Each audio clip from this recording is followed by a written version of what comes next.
Tu vois, André, j'ai retrouvé une photo. Je dois avoir 6 mois. Alors que je te dise, je suis née le 28 octobre 1926 à Oumal. C'était une petite ville d'Algérie située à 120 km d'Alger.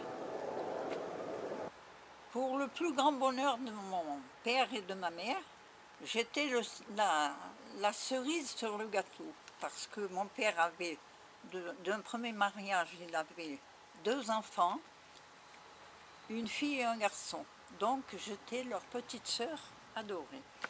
Et du côté de ma mère, elle aussi, elle avait d'un premier mariage une petite fille. Et tous les 3 m'ont aimée et m'ont accueillie. C'était le plus grand bonheur qui pouvait leur arriver, d'avoir une toute petite fille dans la maison. J'ai été gâtée pourrie. À 3 ans, j'allais à l'école, à la maternelle, en poussette, alors que les autres allaient à pied, accompagnés de leurs parents. Moi, j'étais accompagnée, enfin, c'était un petit vieux, aux cheveux tout blancs. Il était tout petit et tout frêle. Jusqu'à l'âge de 6 ans, j'ai été à l'école en poussette. Après, mes parents m'ont acheté un petit vélo. J'avais 6 ans pour passer dans la grande école. Ils m'avaient acheté un petit vélo et toujours accompagné de cher Guy, que j'aimais beaucoup et qui m'aimait beaucoup lui aussi. Que même encore maintenant, dans mes prières le soir, je demande qu'il soit au paradis. Il était trop beau et trop gentil. Je l'aimais beaucoup. Enfin que j'ai été gâtée pourrie. Et souvent capricieuse. Mon père disait toujours, ah celle-là, l'année prochaine, il va falloir qu'on commence à la dresser. Il va falloir commencer à la dresser.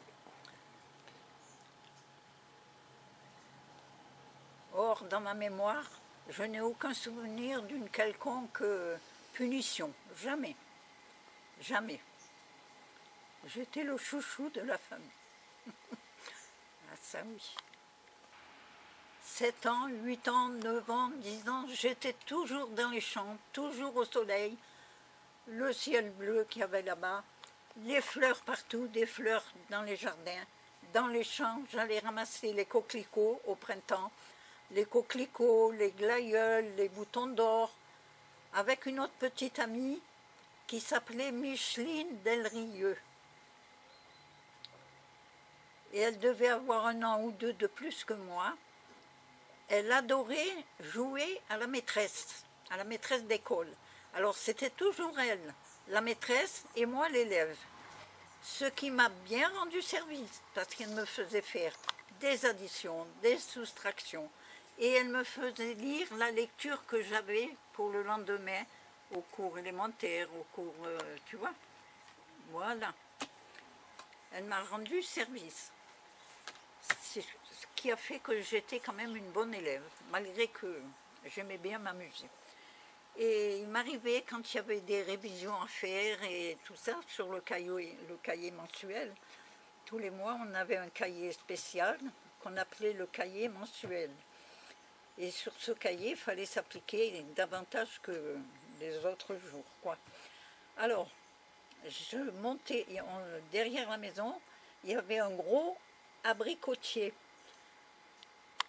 qui avait de très grosses branches. Et parmi ces branches, il y en avait une qui avait la forme d'un fauteuil. Alors, je grimpais avec mes affaires, mes cahiers et tout ça, pour faire mes révisions, et je m'installais sur ce fauteuil, dans l'abricotier.